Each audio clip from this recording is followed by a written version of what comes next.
ngayon, okay lang. Hindi man na lang bigyan ng meaning. Kung para sa'yo, wala yun. Sa akin, sobrang laking bagay yan kasi mahalaga yun sa akin na nandito. Kinikilig ka. Ba't ka tumatawa? Wala. Pawisan ka na kasi.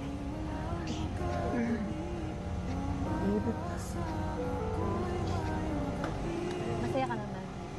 Oo naman, syempre. Bukod sa nandito ka sa karawan ko, nakompleto ulit yung family ko. Nagkaroon kami ng celebration na sa totoo lang kasi talaga hindi ako sanay nang nagse-celebrate sa labas or nagse-celebrate ng birthday ko. Yun. Kaya masaya ako na merong ganito kasamang bagong pamilya.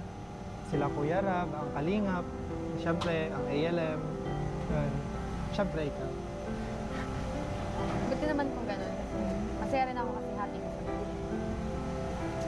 Kumusta ka naman nung may bagyo? Okay lang.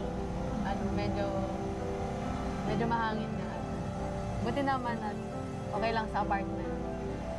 May mga natulog lang. Pero kaya naman. May gusto akong sabihin sa'yo. Masaya ako tuwing magkasama tayo.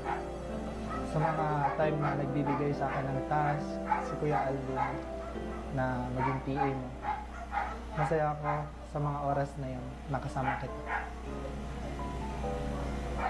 Gusto kong sabihin sa'yo na ginagawa ko ito, hindi na lang dahil sa trabaho.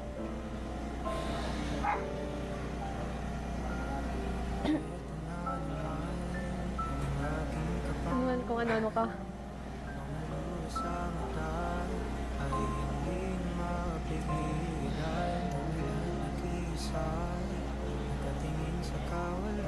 Hindi nga totoo nga na ginagawa ko talaga lahat ng ito nang hindi na lang dahil sa trabaho. Minsan nagiging paraan ko na lang rin para makasama ka, magkaroon ng oras para sa'yo.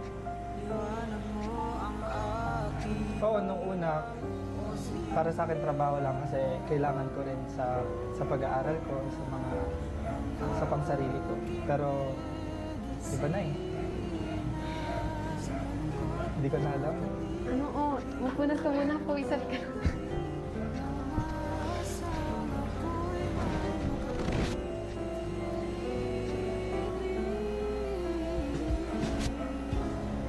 Kung ano man yung nararamdaman mo, syempre pag-isipan mo, hindi mo pa ako kilala, hindi pa rin kita masyadong kilala. And baka nabibigla ka lang din. Kasi siguro na-overwhelm ka lang din sa nararamdaman mo. Kasi palagi ako yung nakakasama mo pag may event, pag binibigyan kang task kay Alvin. Lalo na ngayon sa kasi maingay ang Franjoy, baka napapressure ka lang din sa ating dalawa kasi ayun, pinupush nga nila tayo. Kaya siguro, pag-isipan mo muna ng mabuti. Para din hindi ka ma-confuse. Baka confuse ka lang din sa feelings mo para sa akin. Hindi naman ako yung tao na